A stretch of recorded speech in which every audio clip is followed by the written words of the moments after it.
Hi. Excuse the mess. I don't know how well this is going to go. This is the night before my top secret.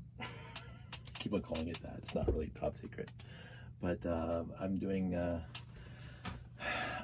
very, well, I won't say a private show tomorrow. It's actually my friend who is in the biz. I'm going to leave his name out of it because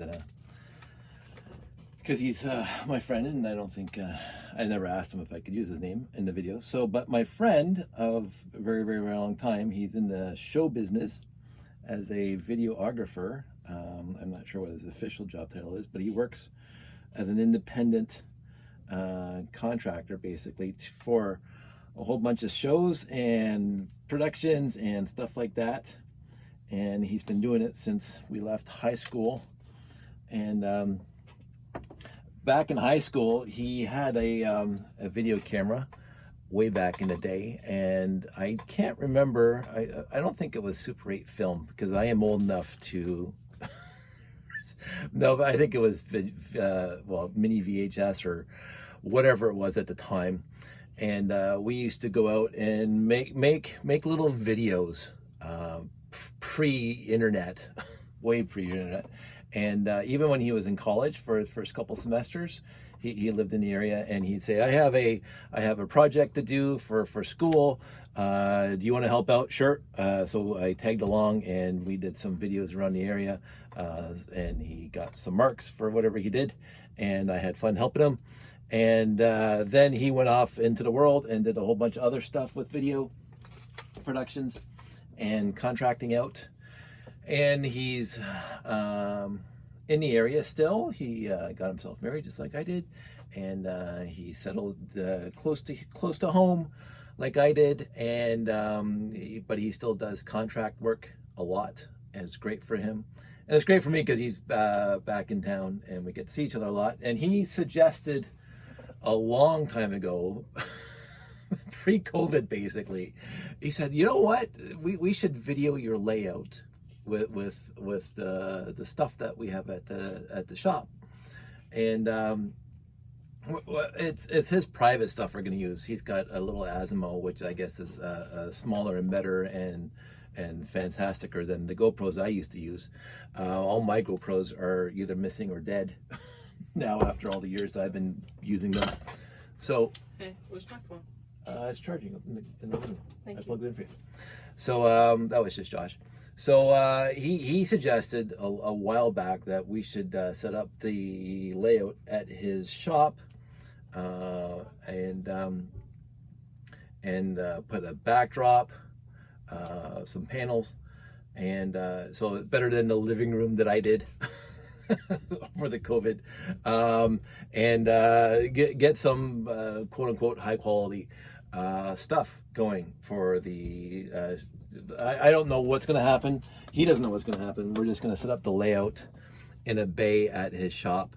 We're going to surround it with blackout screens basically, and he's got the rig lighting on top, but I'm hoping basically the layout is self-lit, which is what I'm working on right now, because you might remember my last video about the layout. I was talking, I did not have enough spotlights. I did not make enough spotlights, so I made 4 last night.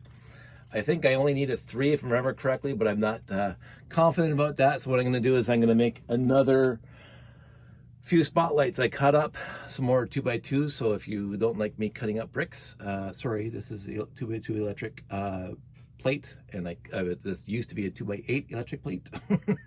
Now it's 4 2x2 electric plates. I already got 2 over there. And I wanted to show you with this mess here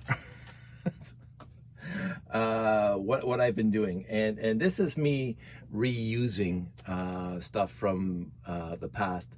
So that pile, forget this beautiful ship that I'm actually debating whether or not this is going to be in the layout tomorrow. We'll see. So, because it is a classic space layout, but I do have, oh, thank you for reminding me. I have to bring this guy. I have to bring that guy. He's going to be in the layout tomorrow. I missed him at the last show. He's been in every show since I got him from Simon. Thank you, Simon. And except for the last show, which kind of irks me because I completely forgot, because I put him up here, up there on the shelf for display, and forgot that he wasn't in the bins when I took it to the Canadian Toy Collectors Society show back in Etobicoke a couple weekends ago. So I'm not going to forget this time. I'll put him in scene. See, I'm going to put him in scene. So I'm thinking like a director now. I'm not gonna direct it all tomorrow. I am not in the business, and I have no concept, and I have no I don't know, ability to do that. And my buddy does. And so what's going to happen is I'm going to go to the shop tomorrow. I'm going to set up the layout in one of the bays. He's rigging up the curtains now. Actually, he said he did it this afternoon. And I'm just going to show up, set up the layout, and we're going to just do some having fun, basically, for the afternoon. We'll see how it goes. It's brand new to me. I know I've done my videos, as you can see, my numerous videos on my YouTube channel. But all that said, this might be a two-part video just in case people just want to watch me create a spotlight. So I'm going to stop this at the 6-minute mark, and there will be a part 2. I'm trying to think of anything else I have to say. Okay, so I'm going to talk about this part before I make the videos. Make the spotlights, because this is parenthetically related to making the spotlights. Now over here, we have a jumble, that's broken wire, zombified wire. We have a jumble of Lifelike kits with stuff. This came out of that box I found under my stairs that's been sitting there since BrickFet 2013 or 2014, in that crater thing that I created, and I just sorted out the rest of the bricks, and I just haven't got around to removing. There's a basic kit lost in here. This is a reed sensor that I made, as you can see. This reed sensor would detect the monorail coming into the crater and turn on the lights or do something. I can't remember. It was connected to the RCX and it did something. And honestly, I can't remember why I had a reed switch in there so, for the crater. So what I've been doing is I've been taking this apart a little bit at a time, finding the old LED wires and testing them. So I have this little testing here to make sure they still light up. So because I'm going to make these into the spotlight so that you can see that one lights up. So I already have one, and so I'm not going to use that guy. And so I have to basically unwire my lights that I built. I love these lights that I built for the crater base, but they were parts intensive and light intensive. It was like 5 lights per 5 LEDs per spot.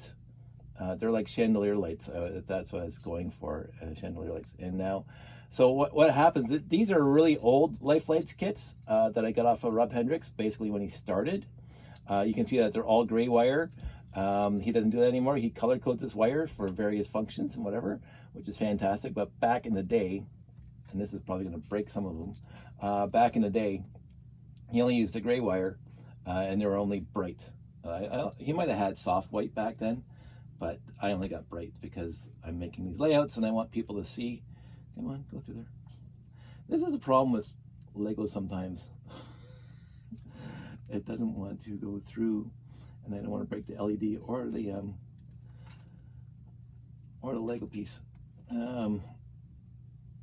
So what I've learned is you try to hold both wires and pull it out. These things do fit through hollow pegs, hollow studs, but they don't seem. There we go. There. So almost done here. Sorry for wasting your time. There we go. So now that is almost done. Last one through. I love these 8x8 grill plates. I've always loved this piece. This is a fantastic piece and I used it a lot, as you can see. So I'm going to take these lights off of here, unplug them from the Lifelike kit, and then I'm going to make 2 spotlights. because I want to have, somebody asked me for the last show, do I bring spares? And I have an answer. I bring the spares I think I need. I bring an extra train motor straight up. Every show I've ever done, I've brought an extra train motor. I should have brought an extra train motor just in case the one I have on the layout dies. I bring extra I bring extra monorail motors for no reason, because I've never, besides the one I got off of Bricklink years ago, I've never seen a busted monorail motor at all. And even the one I got off of Bricklink, because I don't know if you guys remember the story, but when I was heavily involved in Bricklink, buying, not selling, but buying, I went onto the forum and I said, wanted a busted monorail motor, just because I wanted to take it apart and see what's inside, because I was curious. And some guy, I can't remember which store, and I couldn't even look it up because, of course, Bricklink only keeps their last 6 months of sales. And this was like a decade ago or over a decade ago. He said, oh, I got one that's busted. It doesn't work. It doesn't work at all. I tried everything. I'll sell you for $10. Hey, $10. I wasted $10 before. So he ships it to me, and I take it apart. And basically all you do is you can see, this is more tangents, there's those little white, I guess, pins in there that are just, of course, molded with this piece, and they're expanding pins, so they hold the white to the black piece here. And what I did is I just drilled those out, those little white pieces. I drilled them out a little bit so I could pull the top off. That's what I did. And I took it apart and I thought, this is pretty neat inside. I mean, it's not rocket science.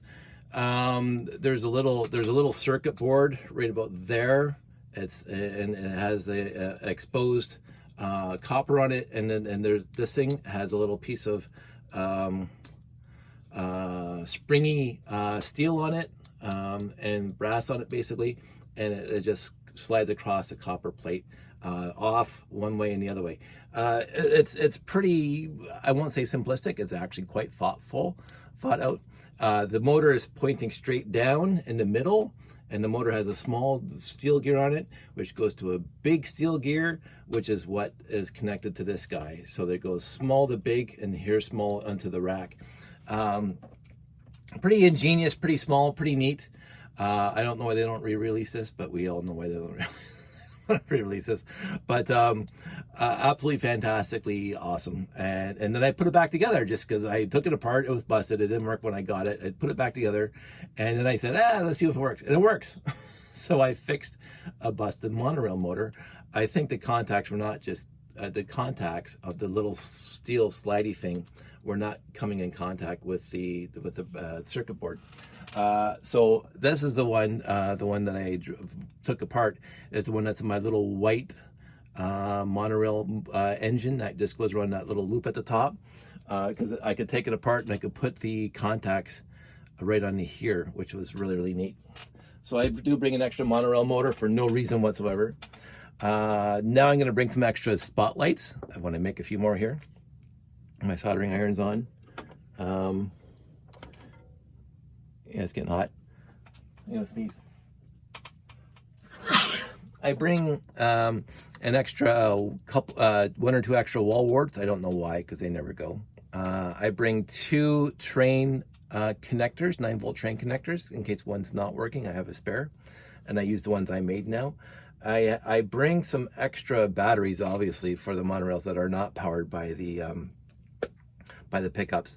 I don't bring too much else. Obviously, I don't need to bring spare monorail track, because it's solidly counted every time I do a show. So I don't have to bring extra monorail track.